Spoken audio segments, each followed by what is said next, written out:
So with the 40-mile wild and scenic river corridor, mining has a rich history. When Congress designated the 40-mile wild and scenic river, mining was grandfathered in. And so it's very atypical, I guess you would say, to have this level of activity, especially mining, within a wild and scenic river. But it's really core to this community out here and a very important industry. Mining started in the 40-mile in the 1840s, 1850s, and the techniques then were very much pick and shovel, kind of the iconic gold miner, right? But there were other techniques that were used as well, including later on mechanical dredge mining. And so you can imagine when you do that to a stream, when you turn over the valley bottom, when you basically mine the entire valley bottom, that's fairly significant, right? And back in those days, reclamation really wasn't a focus. We didn't really have environmental laws. Many of them came about in the 1970s. In many ways in Alaska, we have areas that were historically mined without reclamation requirements. And with that, we have the legacy on the landscape. And we can look at fixing some of those areas through the abandoned mine land program or through taxpayer investment, etc. But another opportunity exists working with industry, where miners can come in, if it's open to mineral entry, they can come in, they can remine those tailings piles, and in the process, actually reclaim it so that the stream can heal. And I think that's a pretty interesting and important component of the collaboration that we're doing with miners, where you can come in and work with a miner to fix some of the legacy impacts that were left on the landscape many, many, many decades ago. The BLM Alaska is unique in the sense that we manage the vast majority of the rivers and streams that the Bureau manages. And so we have kind of a primary seat at the table when it comes to making sure that streams are functioning and healthy. And one of our primary uses is mining. And so as that kind of emphasis in Alaska for us is helpful to what we're doing, it also is helpful in the lower 48, because there are many streams in the lower 48 that have been impacted by mining in the past, or they're impacted by other land uses. And many of the techniques that we're employing up here, folks in lower 48 are starting to ask questions about, thinking about using it. And the AIM data that we collect is part of it. We also collect a whole variety of other data with AIM data that helps inform stream design and the techniques that we're using here. Real challenge has been rehabilitation of fish habitat. And for many years, for decades, the way we looked at that was that we can rely on natural recovery processes to get the stream there. Basically recontour the valley, put the stream back in that lowest elevation in the valley, and let nature take its course. And what we found over the years collecting data is that often falls short of rehabilitating fish habitat. We'll often see a response in the stream bank condition or the floodplain vegetation, but in-stream habitat complexity is often very lacking. And post-mining, we often see riffle-dominated systems. And so we embarked on an effort to collect data across large swaths of Alaska using AIM to help understand what is that range of natural conditions that we should see in terms of pools, riffles, vegetation, bank stability, floodplain connectivity to the stream. So just a variety of measures. And through that effort, we were able to take a closer look at streams within certain regions and see how they compared.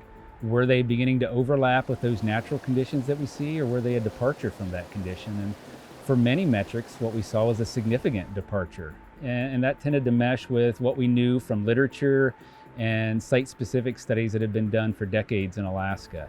So then the next question was, what do we do about it? And so we looked to the lower 48 to figure out what could we try in Alaska, recognizing that we're working with an industry that is challenged in a variety of ways. One, they have a short mining season to work. Two, they're not hydrologists, they're not geomorphologists, they're not ecologists, but they're required to put a stream back together once they mine it. And working with miners has allowed us to increase what we know about stream reclamation so that we can continue to adapt and improve what we're recommending. And that collaboration is really important because, miners are out here, they're trying to make a living, but they also want to see a sustainable industry. So what can we draw from the lower 48 that's effective, gets us where we want to be in terms of rehabilitation of habitat, but also does it in a cost-effective manner? So BLM Alaska embarked on several efforts to design and construct streams. And here in Wade Creek, we implemented several demonstration projects. And over the years, we've learned quite a bit from those efforts. You always learn a lot from failure, and where we've had setbacks, we've learned from that. And we've just continued that process of adaptive management, acknowledging what didn't work and what did work, and leveraging that to be where we are today with making recommendations to the mining community so that they can achieve reclamation quickly and as cost effective as possible. Yeah, I've been mining in Fortymile mining district for about 24 years. Fortymile mining district is a pretty historic district for miners in general because of all the mining activity that's taken place here. Back in the 1800s, I mean, you wouldn't have seen one tree in this whole valley. They were all gone. All this vegetation that you see here now is regrown within the last 100 years. When I first came here, I was like, oh my God, they just mined it and left it. And I thought it was horrible. And I believe that we have responsibilities to not only to ourselves, but to everybody else, and that we should make it better than it was. And when we do what we do, we're fixing the fish habitat, we're increasing the wildlife habitat. I thought it was my responsibility to do the right thing, and my boys feel the same way. So I got two boys, one's 23 and one's 38, and they feel like this is their office. I mean, look at this office. This is what we get to look at every day. It's amazing. A lot of people are starting to follow examples, and if you set an example, then sometimes people follow that example. And it's really changing things here in the Fortymile mining district, which it should. I think working with the Bureau is really important. They bring resources to the table that nobody has. By partnering with them, we're creating an environment that's sustainable. And that's the most important thing, because the world's not getting any smaller, guys, and it's only getting bigger. And if we don't partner together with the people that we need to, that have the resources that we need to, make it better and continue to make it better and be able to be sustainable forever, hopefully forever. So partnering with the Bureau is very important.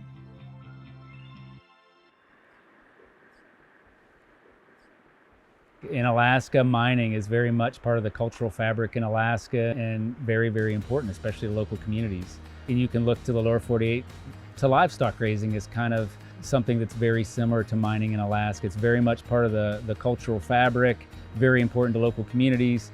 And working with stakeholders like miners is very important to help maintain that use on the landscape and ensure that it's sustainable over time so that these streams can continue to provide those ecosystem services that other public land owners appreciate, like whether it's recreation, fishing, hiking, bird watching. All those things are important, and successful reclamation allows us to do that so that we can continue to provide those resources. The other aspect is resiliency. We often think about climate change, and especially in Alaska, where permafrost melting, temperature changes, different seasonal precipitation events, those types of things that we're faced with are also creating lots of uncertainty about what the future might look like. One of the best things that we can do to mitigate against climate is making sure that our habitats are resilient.